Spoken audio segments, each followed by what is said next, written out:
গোলক কোষে দেখি 12 পেজ নাম্বার হচ্ছে তোমাদের 183। তো গোলকের আমি যে ক্লাসগুলো দেবো দুটো বা তিনটে, তোমরা যারা মাধ্যমিক 2026 ফাইনাল দেবে বা টেস্ট পরীক্ষা দেবে এর বাইরে কোনো অঙ্ক থাকবে না, 200% কমন। তো অঙ্কগুলো ভালো করে দেখো আর এগুলো খাতায় নোট করে নাও। প্রথম দেখো গোলক বা স্পেয়ার। গোলকের কি বলছে দেখো, মনে করো একটি গোলকের ব্যাসার্ধ আর একক, গোলকের ব্যাস হচ্ছে 2r একক। অর্থাৎ ধরো যদি ব্যাস 10 হয়,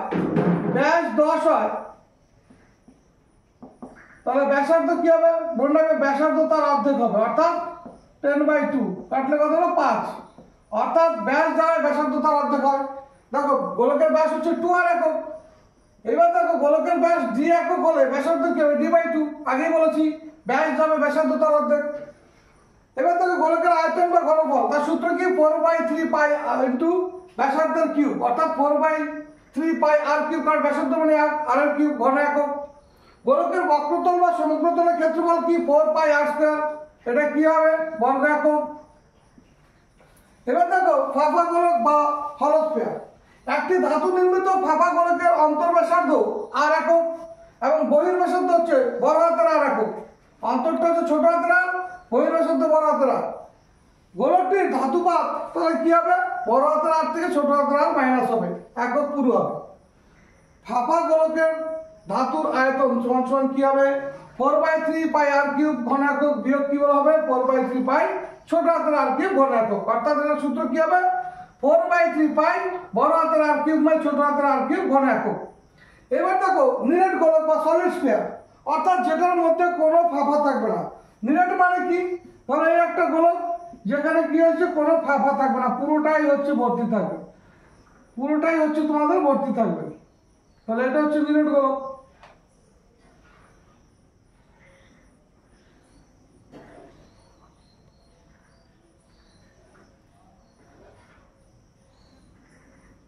যেটার মধ্যে কোনো ফাঁকা থাকবে না। দেখো তাহলে নিরেট সলিড স্ফিয়ার কি হচ্ছে? দেখো মনে করো একটি নিরেট অর্ধগোলকের ব্যাসার্ধ r একক, তাহলে গোলকটা কি বলেছে? দেখো অর্ধগোলক বলেছে, অর্থাৎ এই হচ্ছে অর্ধগোলক আর এটা পুরোটা কি থাকবে? নিরেট থাকবে, অর্থাৎ কোথাও কোনো কি থাকবে না, কোনো ফাঁকা থাকবে না, পুরোটাই ভর্তি।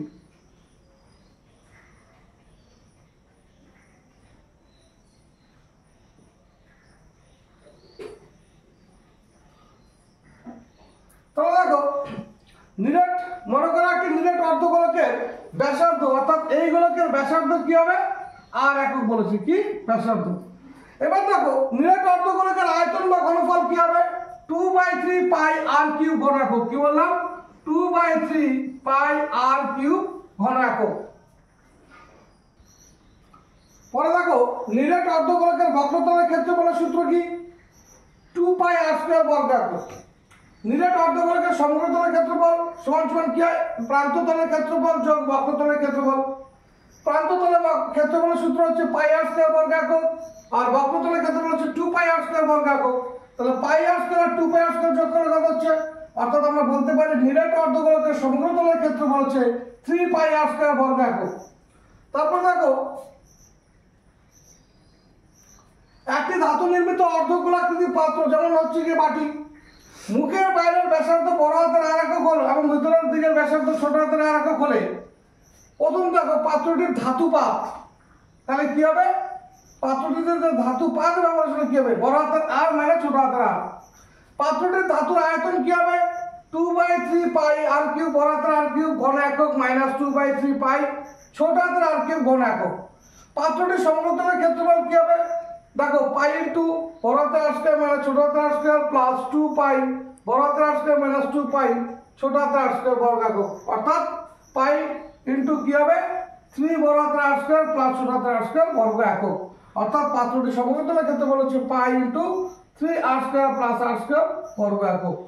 আর দেখো পায়ের মান যদি না দেওয়া থাকে তাহলে পায়ের মান কত ধরতে হয়? 22/7। এবার যদি তোমাকে প্রশ্নে বলে দেয় পায়ের ভ্যালু 3.14 বা যাই বলে দিক, সেটা তো আলাদা কথা, কিন্তু যদি পায়ের মান না দেওয়া থাকে তাহলে কি হয়? পায়ের মান হচ্ছে 22/7 হয়।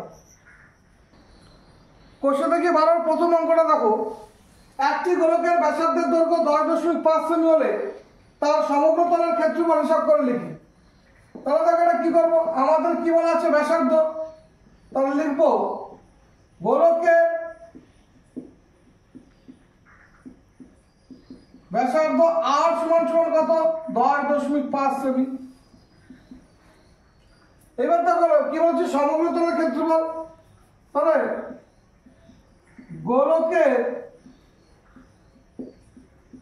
সমগ্র তলের ক্ষেত্রফল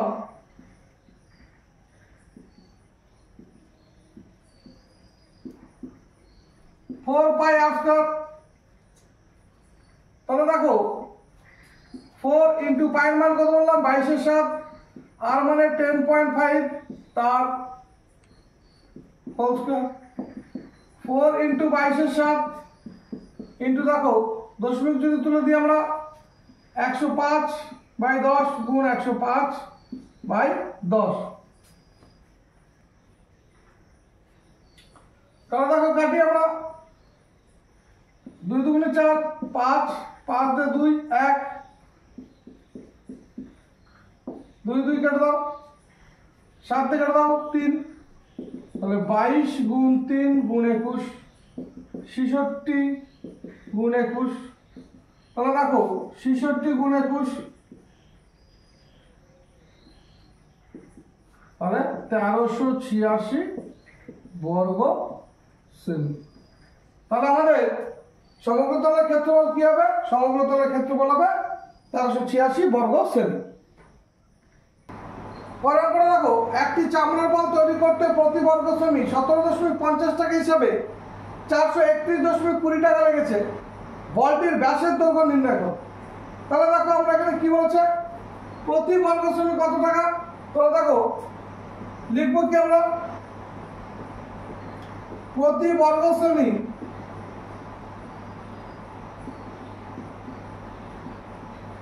হিসেবে টাকা লাগে 17.50 টাকা।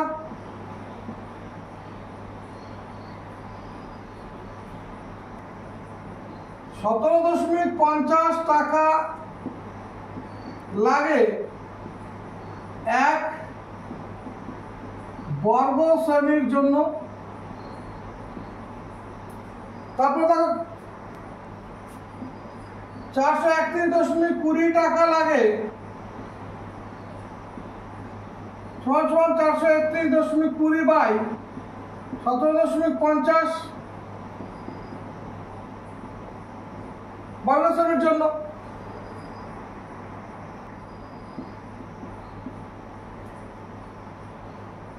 তাহলে বলে চামড়ার পরিমাণ সমান 431.20 বাই 17.50 বর্গ সেমি। এবার দেখো তাহলে মনে করি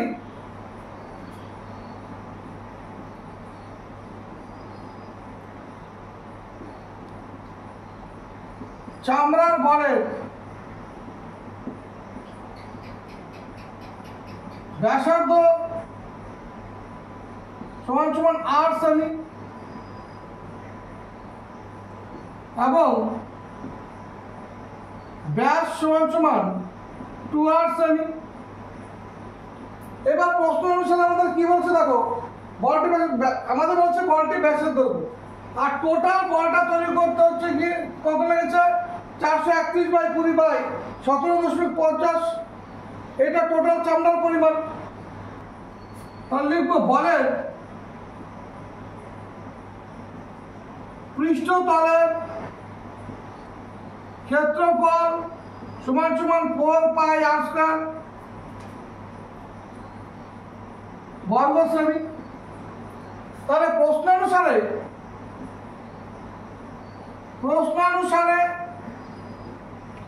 4 পাই r স্কয়ার সমান কত 431.20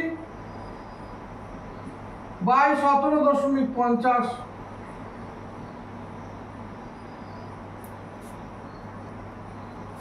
বা তাহলে এখান থেকে কি আসবে r স্কয়ার সমান 98/25 into 1/2 r স্কয়ার সমান দেখো 49/25 r সমান √49/25 r সমান 7 into 7 by 5 into 5 তাহলে r equals to 7/5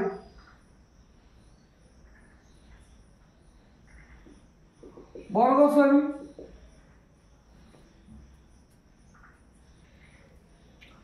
r সমান কত হবে 1.8 দেখো 7/5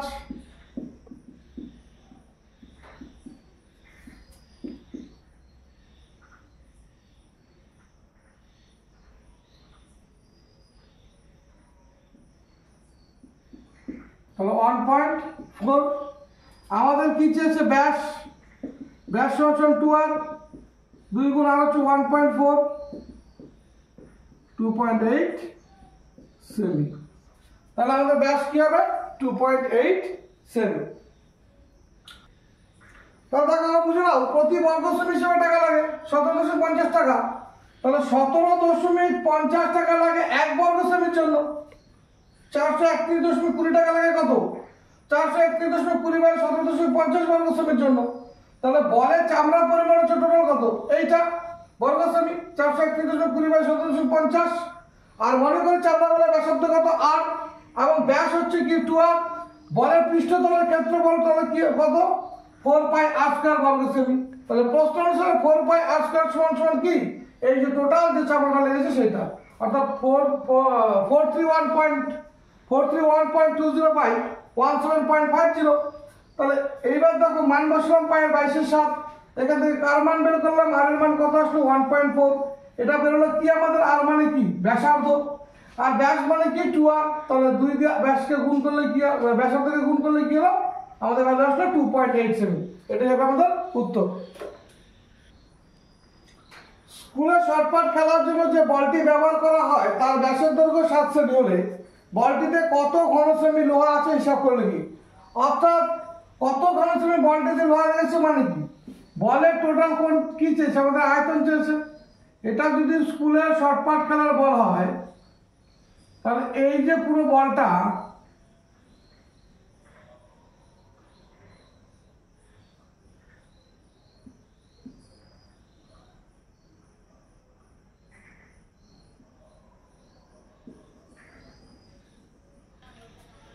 তাহলে বলটি কত কেজি সেমি লোহা আছে এই পুরো বলটিতে তার মানে কি এই বলটির আয়তন চেয়েছে বলটার আয়তন বের করলে তো পুরো আমার লোহার পরিমাণটা বেড়ে যাবে। তাহলে শর্টপাট খেলার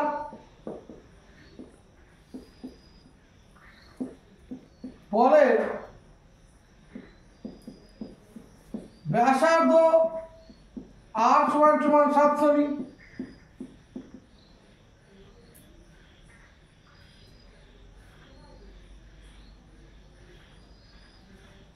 ব্যাস বলেছে দেখো ব্যাসার্ধ নয় ব্যাস 2r সমান কত 7 সেমি। তাহলে বলটির ব্যাসার্ধ r সমান 7/2 সেমি।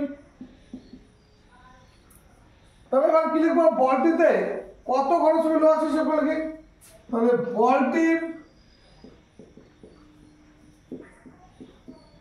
আয়তন সমান 4/3πr³ ঘন সেমি। তাহলে দেখো 4/3 পায়ের মান কত বলেছিলাম 22/7 আর এর মান কত পেয়েছি 7/2 তার হোল কিউব।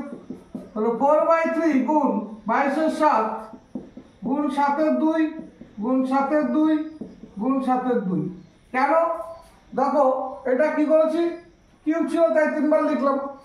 এবার দেখো 7 দিয়ে 7 কে কেটে দাও 2 দিয়ে কাটো 11 2 দেখো 2 2 4 এই 4 কেটে দাও 8 টাকা কাটবে না। তাহলে দেখো 11 গুণ 49/3 তাহলে এটা আমরা ক্যালকুলেশন করব। তাহলে 539/3 ঘন সেমি তাহলে এটা যদি আমরা করি কত আসবে দেখো, 540, 3 একে 3, 2,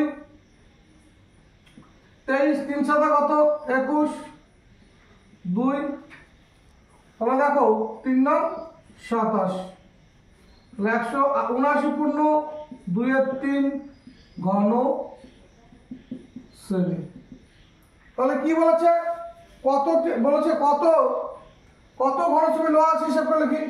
অতএব বলটিতে মোট লোহার পরিমাণ সমান সমান 179 পূর্ণ 2 এর 3 ঘন সেমি।